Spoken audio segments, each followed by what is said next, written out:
E se a segurança numa fábrica, em vez de ser um obstáculo, fosse na verdade uma vantagem competitiva? Hoje vamos mergulhar no ciclo de vida moderno da segurança de máquinas. Vamos ver como uma abordagem bem pensada e sistemática transforma a segurança, que deixa de ser só um custo para se tornar num verdadeiro motor de produtividade. Pois é, a ideia antiga de simplesmente meter uma jaula de metal à volta de uma máquina, isso já passou à história. A abordagem moderna é muito mais inteligente, integra sistemas que são reativos, que protegem as pessoas sem, e isto é o mais importante, sem travar a produção. E qual é o segredo? É simples, pensar na segurança desde o primeiro rabisco do projeto e não deixá-la para o fim como se fosse um remendo. O nosso percurso vai ter 4 paragens principais. Primeiro, vamos perceber as regras do jogo a nível global. Depois, vamos ver a estratégia para avaliar e reduzir os riscos. A seguir, uma parte interessante, como é que se mede a fiabilidade de um sistema de segurança. E por fim, vamos juntar tudo isto e ver como funciona na prática. Muito bem, vamos lá começar. Tal como não se constrói uma casa sem alicerces sólidos, não se faz segurança de máquinas sem perceber as regras. E estes alicerces são as leis e as normas. Isto não é opcional, claro. É um enquadramento legal que diz, preto no branco, quem é responsável pelo quê. E aqui está uma distinção que é absolutamente crucial perceber. Pensemos nisto da seguinte forma. Os regulamentos são a lei, são obrigatórios. A lei diz, por exemplo, um carro tem que ser capaz de travar em segurança. Ponto. Já as normas são como o manual de instruções do engenheiro. Explicam, passo a passo, a melhor forma de construir um sistema de travões que cumpra essa lei. Seguir a norma, portanto, é o caminho mais direto para provar que estamos a cumprir a lei. E quando olhamos para o mundo, vemos 2 filosofias muito diferentes. Na Europa, a responsabilidade cai em cima de quem vende a máquina. Ou seja, a máquina tem de chegar à fábrica pronta, segura, com a marcação CE. Fim de conversa. Já nos Estados Unidos, a lógica é ao contrário. A responsabilidade é de quem compra. O empregador tem o dever de garantir um local de trabalho seguro, mesmo que isso signifique ter de comprar proteções e instalá-las numa máquina que acabou de chegar. São, no fundo, 2 caminhos diferentes para chegar exatamente ao mesmo destino, um local de trabalho seguro. As normas são, então, o nosso guia técnico e estão organizadas numa espécie de pirâmide. Na base temos as normas de tipo A, os princípios fundamentais que se aplicam a todas as máquinas. A meio, as de tipo B, que falam de aspectos de segurança mais específicos, como paragens de emergência ou distâncias de segurança.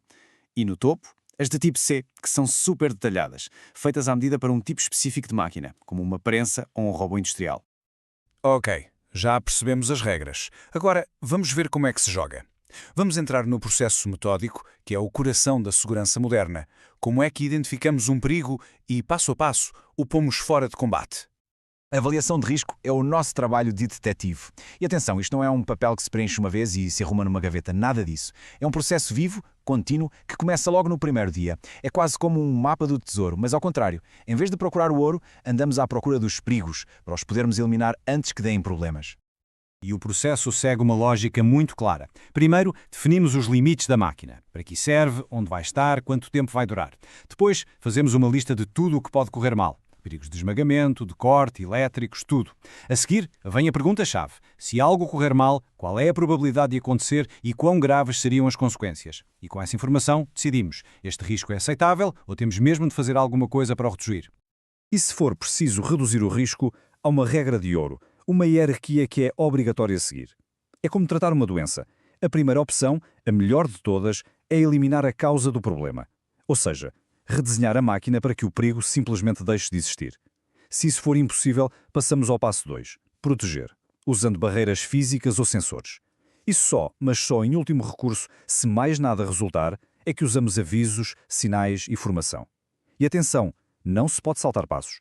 Muito bem. Agora vamos entrar numa parte um pouco mais técnica, mas que é absolutamente fascinante. Vamos ver como é que se dá uma nota à segurança. Como é que a medimos? Bem-vindos à ciência da segurança funcional.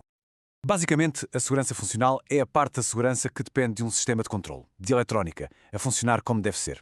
Pensem num sensor que detecta uma mão onde não devia estar e que manda parar um motor. A grande revolução aqui é que a fiabilidade deste sistema deixou de ser uma questão de fé ou de esperamos que funcione. Não. Hoje em dia é matemática pura. É um valor que se pode calcular, provar e verificar. Então, como é que se dá essa nota? Usamos principalmente 2 escalas, o nível de desempenho, o PL, e o nível de integridade de segurança, o SIL. No fundo, medem a mesma coisa, a fiabilidade. E o que medem está ali naquela última coluna, o PFHD.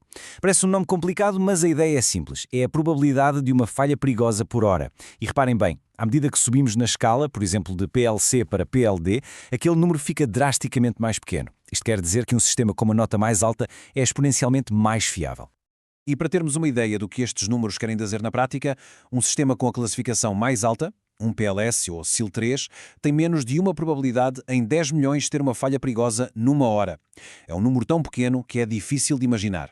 É um nível de confiança quase absoluto, que é exigido para os riscos mais elevados. E como é que se chega a essa nota final?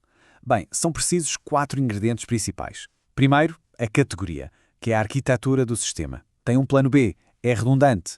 Depois, o MTTFD, que basicamente mede a qualidade e a durabilidade dos componentes. A seguir, a cobertura diagnóstico, quão inteligente é o sistema a detectar os seus próprios problemas.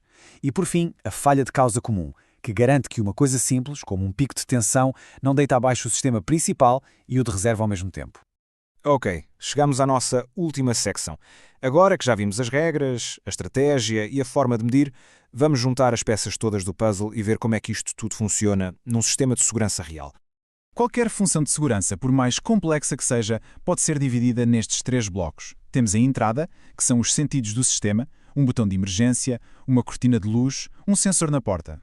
Depois temos a lógica, que é o cérebro, um relé ou um PLC de segurança que pensa e decide, e por fim a saída, que são os músculos, os contadores que desligam um motor, por exemplo. E o truque é que estes 3 blocos têm de estar em sintonia e ter o nível de fiabilidade certo para o risco em questão. Esta citação diz tudo.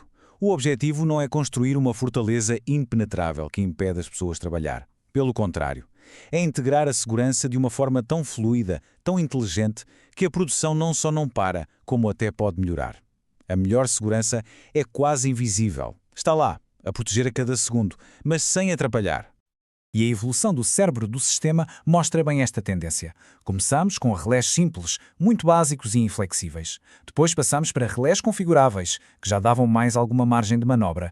E hoje estamos na era dos PLCs de segurança, que são autênticos computadores dedicados à proteção, super flexíveis, com diagnósticos avançados e totalmente integrados com o resto da automação. E assim chegamos à imagem completa. Um sistema de segurança moderno não é só uma coisa. Tem de ser um conjunto de 5 qualidades. Tem de ser, obviamente, seguro. Tem de estar conforme com a lei. Mas também tem de permitir que a máquina seja produtiva e eficiente. E, um ponto crucial, tem de ser validado. Ou seja, tem de haver provas de que o foi testado e que funciona como esperado. É a soma de tudo isto que faz da segurança um verdadeiro ativo. E para terminar, fica esta pergunta para reflexão. A grande mudança de mentalidade é esta. A segurança deixou de ser um acessório que se aparafusa no fim. Hoje tem de ser um pilar central do design da máquina, pensado desde o início. Porque quando a segurança e a produtividade são desenhadas de mãos dadas, o resultado é sempre um sistema melhor, mais eficiente e, claro, muito mais seguro para todos.